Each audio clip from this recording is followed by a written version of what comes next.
La diputada Carol Cariola. Diputada Cariola, tiene la palabra. Muchas gracias, señor presidente. Yo quiero partir saludando, señor presidente, a todos quienes están presentes en esta sala, porque de alguna manera este es un debate nacional entre aquellos que estamos a favor de este proyecto y también entre aquellos que están en contra, a quienes les quiero hablar con mucho respeto. Quiero decir, señor presidente, que también es importante saludar a quienes han hecho posible la tramitación de este proyecto, a las ministras Claudia Pascual del CERNAM, también a la ministra Carmen Castillo de Salud y por supuesto también a la ministra de Justicia Javiera Blanco.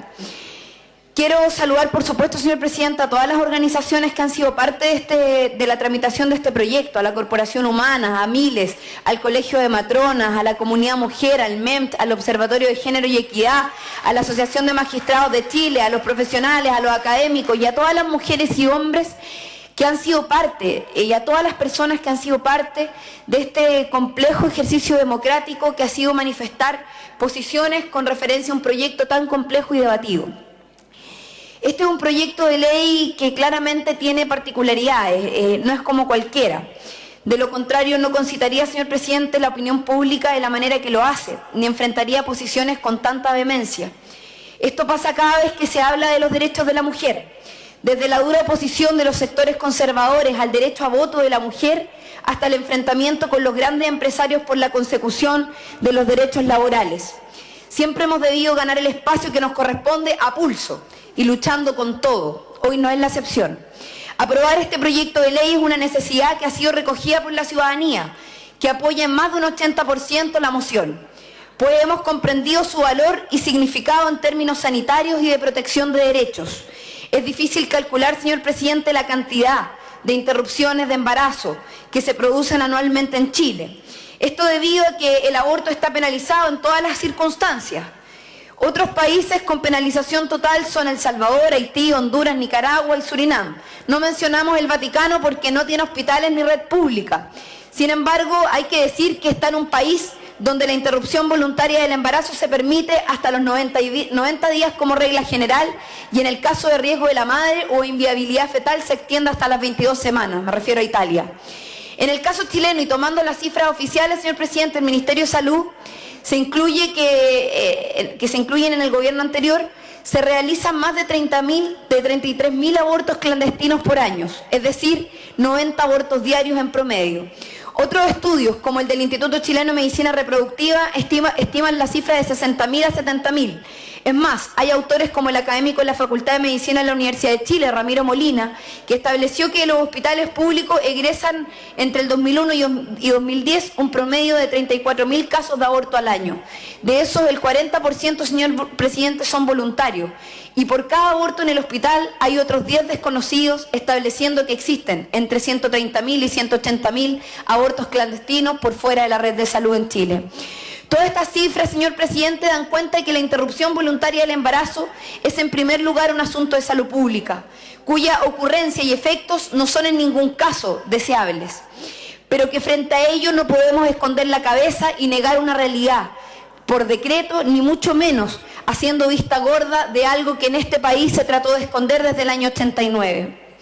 Es por esto, señor presidente, que se ha tomado la determinación de avanzar en base a acuerdos en un proyecto de ley que lo que busca es la interrupción voluntaria, y quiero destacar, tal como lo ha dicho el colega Godoy, el concepto voluntario, porque acá no se busca obligar a ninguna mujer a tomar una decisión contra su voluntad, y eso debe quedar absolutamente claro frente a las opiniones oportunistas y mentirosas de algunos sectores. La perspectiva sanitaria se fundamenta en la posibilidad de que la mujer violentada en riesgo vital o con un embarazo imposible de llevar a término sea afectada tan solo en lo mínimo su salud y su integridad física y psíquica. Es decir, señor presidente, queremos que la vida y la salud de las mujeres estén protegidas de una vez por todas, frente a una brutal agresión o frente a situaciones extremas que le son inimputables. La primera causal, señor presidente, indica que se puede interrumpir el embarazo cuando la mujer se encuentra en riesgo vital, de modo que la interrupción evita un peligro para su vida. Esto viene a resolver una cuestión sanitaria que es ante una inminente posibilidad de muerte, se resuelva a favor de la paciente que está en riesgo y no esperar a que finalmente la mujer se encuentre en una situación de absoluta postergación y de riesgo vital, incluso en algunos casos esperar a que esa mujer tenga que estar conectada a un ventilador artificial para poder intervenir. Contradictoriamente, algunos sectores dicen que este procedimiento ya se encuentra autorizado y que se ejecuta en nuestros establecimientos. La pregunta es, ¿y por qué si está autorizado de manera inhibitoria no lo reglamentamos de manera explícita? Es necesario hacer de este procedimiento una práctica segura y no una simple interpretación de normas. ¿O esperan que estemos sufriendo agonizantes para poder intervenir cuando por las capacidades médicas con que se cuenta podría determinarse con mayor antelación? Es cierto que los avances médicos han determinado y han permitido disminuir la mortalidad materna a un 2,3%, pero lo que queremos, señor presidente, es disminuir esta cifra y eliminar que exista mortalidad materna por cualquiera de las causas antes mencionadas. En el segundo caso, señor presidente, la interrupción en el caso del embrión o feto padezca una alteración estructural, congénita o genética de carácter letal, y quiero decir que el proyecto de ley no puede ser más claro en esto, plantea básicamente que una alteración de carácter letal no da la posibilidad de una eugenesia. Y los médicos presentes en esta sala, los diputados y las autoridades invitados también lo saben claramente, ya que hay algunos que han tratado de decir de que aquí estamos hablando de aborto eugenésico y sabemos que eso no es así.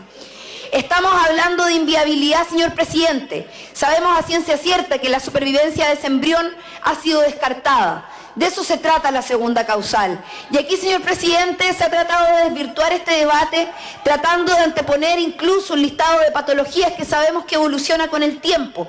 Nosotros creemos que no es necesario, cuando existen facultades, por lo demás, absolutamente resguardadas en este proyecto de ley, para que la práctica médica se haga cargo de esto, resguardando el sentido del proyecto y, por supuesto, también los elementos que permitan tomar esta decisión.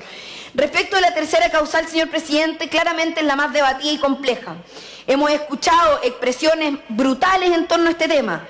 Es como lamentablemente ver y escuchar cómo los opositores creen en toda su dimensión en el ridículo argumento que entregó una senadora cuando hablaba de que las mujeres prestábamos el cuerpo.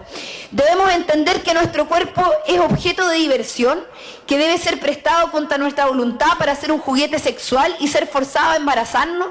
Otra desafortunada expresión, señor presidente, de una parlamentaria de derecha habla de las violaciones no violentas, como si el vulnerar la autonomía, si el agredir la esfera más íntima de la mujer pudiera no ser un forzamiento violento. Si no hay violencia en una violación, entonces, señor presidente, ¿qué hay? ¿Hay una culpa accidental? Me pregunto si cada agresión sexual contiene repercusiones que la víctima debe cargar de por vida, pues ese contenido es el contenido más profundo de la violencia que se ejerce contra nosotras.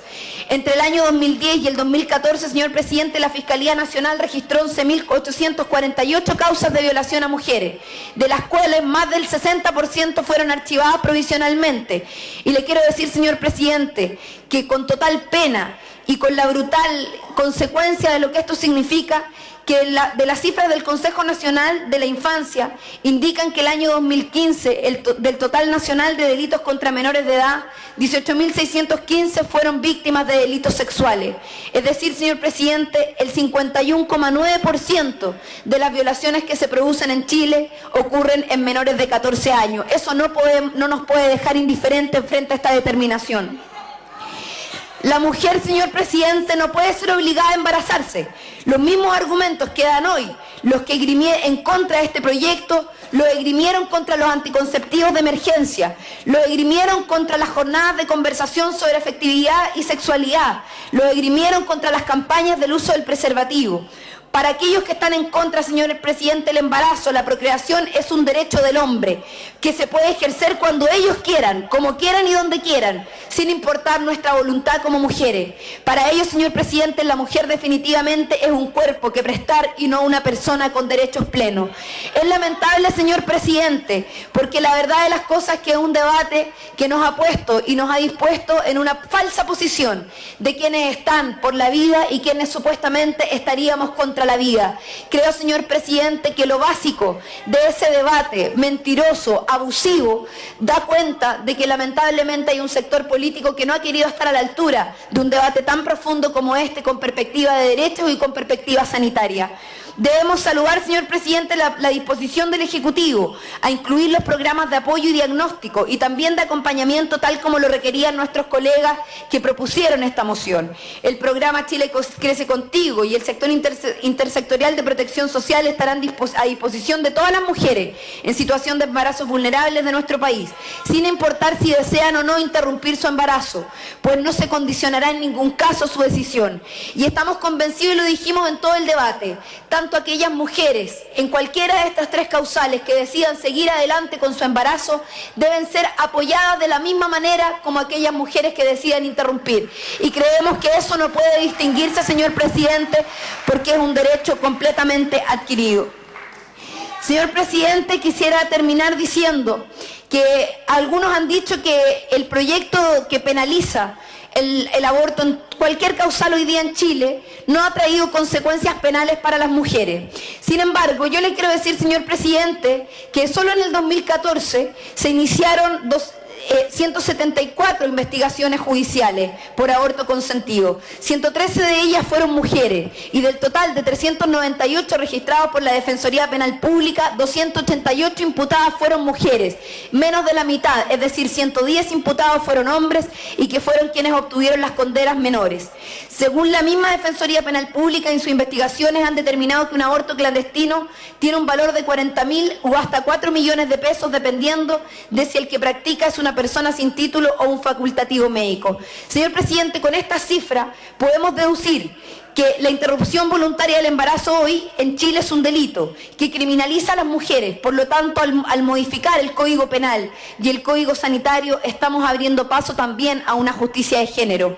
Los que hoy apelan a la vida y que estarían probablemente protegiendo con esto la decisión de la dictadura de penalizar toda forma de interrupción del embarazo a raíz de este decreto del año 89, suelen olvidar que ellos mismos son cómplices de quienes atentaron impunemente contra la vida durante ese periodo. Suelen olvidar que esa misma dictadura militar cruel y homicida, de la que varios de acá fueron cómplices como funcionarios de gobierno y como alcaldes designados, violó, torturó a mujeres, niños y también a los no nacidos. Recordemos que hay mujeres embarazadas que fueron desaparecidas. Recordemos, señor presidente, que 229 mujeres fueron detenidas estando embarazadas, de las que 11 declararon haber sido violadas. A raíz de las torturas sufridas, 20 abortaron y 15 tuvieron a sus hijos en el presidio. No pueden los representantes políticos de estos criminales venir a apuntar con el dedo a las mujeres de nuestro país y erigirse como una falsa estatura moral, autonombrándose defensores de la vida. Hoy nuestro país exige más de sus representantes, demanda que las voces ciudadanas sean recogidas y dejemos de mirar para el lado cuando la exigencia de la mayoría no nos gusta. Nuestra bancada del Partido Comunista y la Izquierda Ciudadana, señor presidente, va a aprobar gustosamente este proyecto, absolutamente convencidos y convencidas de que es un ejercicio de mejoramiento sanitario, de justicia social y de lealtad con nuestras mujeres y nuestro pueblo. He dicho, señor presidente, muchas gracias.